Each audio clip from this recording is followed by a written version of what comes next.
Yo, yo, yo, yo! Ito nga, gusto kong i-share sa inyo ang aming trip sa Brazil ng aking mom. So, maikling video lang to guys. Sana mag-enjoy kayo. Sa mga hindi ka naka-follow sa akin, please do follow me, Uzi Vlogs. At ito nga, I just wanna share the video.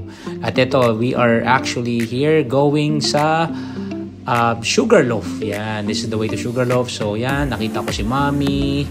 Ayan, pag-alagala at bibili yata ng souvenir. Yan ang kanyang hilig. So, ang ganda dito guys, napaka-presko ng hangin. And since sabi nga nila, baka daw hindi daw safe ang Brazil. So, let me find it out for myself. Actually, mas masabi ko na safe siya at also may part na hindi na naman siya safe. So, basta dito, nag-enjoy kami. Kitang-kita nyo naman, napakaganda ng view na pinuntahan namin. Napakaganda ng skyline view, no? Nakita namin ang buong Brazil. At dito sa pinuntahan namin, tourist spot to. Kaya okay na okay lang at relatively safe.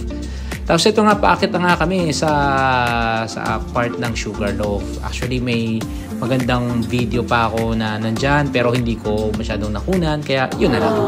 Pero ito na, ito siya kinaka-highlight ng aming trip. Pinuntahan namin ang Christ, the recent Christ. Yan. So napakaganda ng view dito, amazing, no? Hindi ko pala masabi talaga kung anong ang feeling na nandyan ka. Grabe, super blessed, I would say. Magiging super blessed ka. Kasi makita mo tong diba? Yan. So, syempre hindi mawala ang ating video na parang ginaya natin siya. Pero of course, nag-enjoy lang tayo. But ito pa sa mga highlights natin. Copacabana Beach. Yan, napakaganda dyan. At sobrang ganda. Ito, ano yan highlight yan. Tsaka isa sa mga tourist spots talaga dito sa Rio de Janeiro, Brazil. Kaganda, napakaganda ng tanawin. Si Mami na naman. Yan, walking in the seashore. Ayan, so ako naman, the video lang din. So, meron akong remembrance ng aking trip, no? Sana nag-enjoy kayo habang pinanonood nyo to. Again, please do follow my page and my account sa mga susunod na videos.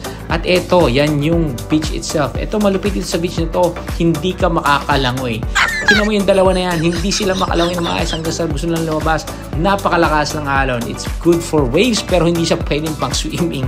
So hanggang dyan ka lang sure. Kasi nasa sure ka palang tatangayin ka ng alon. Tingnan mo, napakalakas ng alon yan guys. So napaka-enjoyable talaga dito sa Rio de Janeiro, Brazil. Sana nag-enjoy kayo. Sa mga makapunta, please do visit that. Ciao!